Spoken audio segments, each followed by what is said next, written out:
नमस्कार मित्रों, एक बार फिर से आप सभी का स्वागत है। आज की इस वीडियो में हम सभी लोग टीजीटी और पीजीटी चित्रकला की तैयारी के लिए प्रैक्टिस सेट हल करेंगे। इस प्रैक्टिस सेट में आपको 25 प्रश्न मिलेंगे जो कि आपके एग्जाम के लिए लाभदायक हो सकते हैं। तो चलिए इन प्रैक्टिस सेट को हल करते हैं। और आपको ये वीडियो कैसा लगा कमेंट बॉक्स में ज़रूर बताइएगा। तो सबसे पहला प्रश्न है, के एस कुलकर्णी तथा के हैबर के रेखाओं का सबसे अच्छा संग्रह कहाँ पर मिलता है? 4 विकल्प दिया गया है। भारत कला भवन संग्रहालय वाराणसी में, नगर पालिका संग्रहालय इलाहाबाद में, या राष्ट्रीय आधुनिक कला संग्रहालय नई दिल्ली में, या इनमें से कोई नहीं। सही जवाब क्या होगा? तो जितने लोगों ने ऑप्शन ए जवाब दिया बिल्कुल सही है, भारत कला भवन वाराणसी। अगला प्रश्न है प्रश्न नंबर 2। हिंगल के अनुसार उच्च कोटि की कला कौन सी है? हिंगल महोदय ने उच्च कोटि की कला के अंतर्गत किसको रखा है? काव्य कला को, कि संगीत, कि चित्रकला को, या मूर्त कला को? तो यहाँ पे सही जवाब होगा ऑप्शन ए, काव्य कला को हिंगल महोदय ने उच्च कोटि की कला की श्रेणी में रखा है। अगला प्रश्न है, किसके अनुसार कला सत्य की अनुकृति है? आपको बताना है ये तथ्य किसका है? कला सत्य की अनुकृत है। अरस्तु की है, प्लेटो की है, कि क्रोचे की है, या रस्किन की है? तो बिल्कुल सही जवाब होगा ऑप्शन बी, प्लेटो की है। प्लेटो ने कहा है कि कला सत्य की अनुकृति है। अगला प्रश्न है, किसी कंपनी का लोगो क्या दिखलाता है या इसका क्या मतलब है? ऑप्शन है कारपोरेट छवि है, या कारपोरेट पहचान है, या ब्रांड की मान्यता है, कि ब्रांड की छवि है? तो यहाँ पे सही जवाब होगा ऑप्शन बी, कारपोरेट पहचान है किसी कंपनी का लोगो। अगला प्रश्न है, लयात्मक रेखाओं की विशेषता क्या है? गति है, लावण्य है, माधुर्य है, या इनमें से सभी? तो लयात्मक रेखाओं की जो विशेषता है वो गति भी, लावण्य भी और माधुर्य भी है। तो ऑप्शन डी सही होगा, इनमें से सभी। अगला प्रश्न है प्रश्न नंबर 6। चित्रकला का जन्म हुआ था रेखा से, रंग से, छाया प्रकाश से, या परिप्रेक्ष्य से? तो बिल्कुल सही जवाब होगा ऑप्शन ए, रेखा से चित्रकला का जन्म हुआ है।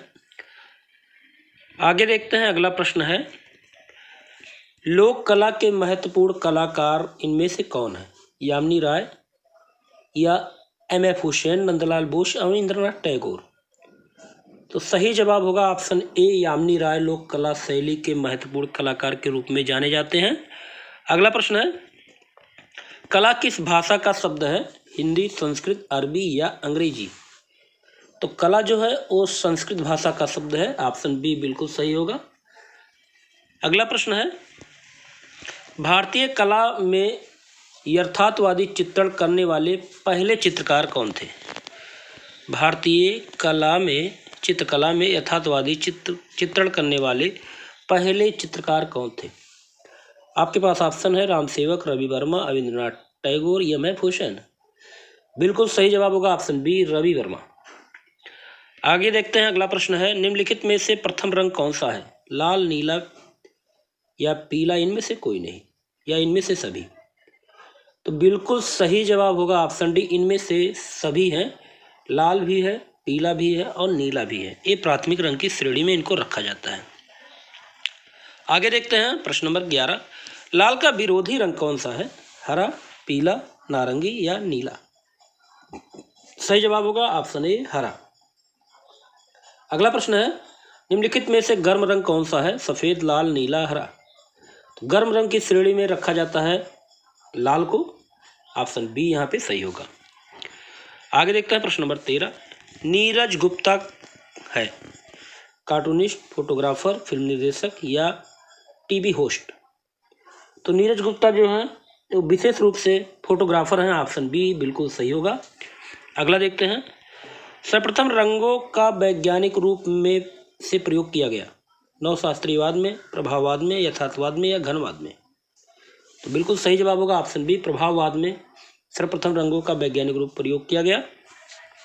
अगला देखते हैं प्रश्न नंबर 15।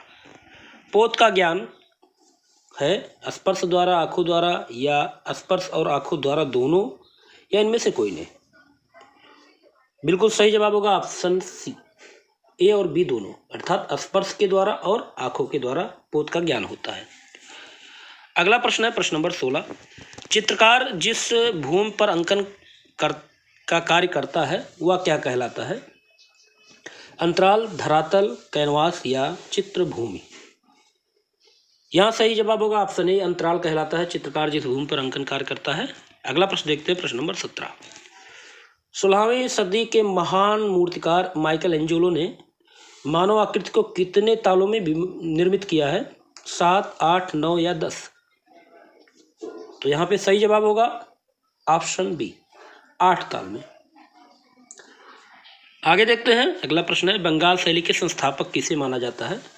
रविन्द्रनाथ टैगोर, अमृता शेरगिल, ई.वी. हैवल या रविन्द्रनाथ टैगोर? तो बंगाल शैली के संस्थापक माने जाते हैं रविन्द्रनाथ टैगोर, ऑप्शन ए यहाँ पे सही होगा। अगला प्रश्न है, हेड ऑफ शिवा किसकी रचना है? छितिंदान मजूमदार, नंदलाल बोस, बी.सी. सान्याल या इनमें से कोई नहीं? तो यहाँ पे सही जवाब होगा ऑप्शन बी, नंदलाल बोस को हेड ऑफ शिवा की रचना माना जाता है कि इन्होंने रचना की है हेड ऑफ शिवा। इसके रचनाकार हैं नंदलाल बोस। अगला देखते हैं प्रश्न नंबर 20। द स्टारी नाइट किसकी कृति है? तो starry night N S. Bendre, Vincent van Gogh, Marcel Duchamp, Picasso? सही जवाब होगा option B, Vincent van Gogh की रचना है द स्टारी नाइट। अगला प्रश्न है, भारत में सबसे सुंदर इमारत का नाम क्या है? ताजमहल, लाल किला, हवा महल या कमल मंदिर? तो यहाँ पे सही जवाब जो होगा, बिल्कुल सही जवाब है ऑप्शन ए, ताजमहल को सबसे सुंदर इमारत की श्रेणी में रखा गया है।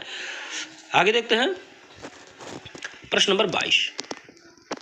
वर्ष 2014 का राष्ट्रीय ललित कला अकादमी पुरस्कार किसे दिया गया?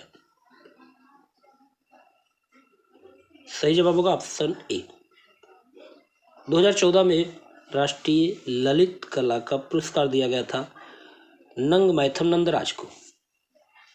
आगे देखते हैं प्रश्न नंबर 23। इंदिरा कला संगीत विश्वविद्यालय कहाँ स्थापित है?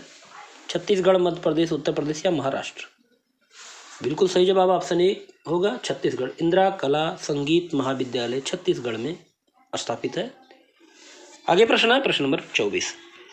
कपड़ा की चित्रकारी के लिए जाने जाते हैं, ऑप्शन है लाहिड़ी, लालजी जोशी, रिक्कू या संदीप रशिनकर? बिल्कुल सही जवाब होगा ऑप्शन बी, लालजी जोशी। अगला प्रश्न है, शहनवाज हुसैन कौन है? सौंदर्य विशेषज्ञ हैं, कला समीक्षक हैं, कवि कलाकार हैं या वस्त्र सज्जाकार हैं? तो बिल्कुल सही जवाब यहाँ होगा ऑप्शन ए, सौंदर्य विशेषज्ञ कहलाते हैं शहनवाज हुसैन जी, ऑप्शन ए यहाँ पे सही होगा। तो यहाँ आपके 25 प्रश्न पूरे होते हैं। उम्मीद है आज के प्रैक्टिस सेट अच्छा लगा होगा। अगर आपको ये वीडियो अच्छा लगे तो वीडियो को लाइक जरूर कीजिए और चैनल को सब्सक्राइब कर दीजिए अगर आप चैनल पर नए हों। अगले वीडियो में ऐसे ही प्रैक्टिस सेट के साथ फिर मिलते हैं, तब तक के लिए जय हिंद, जय भारत, आपका दिन शुभ हो।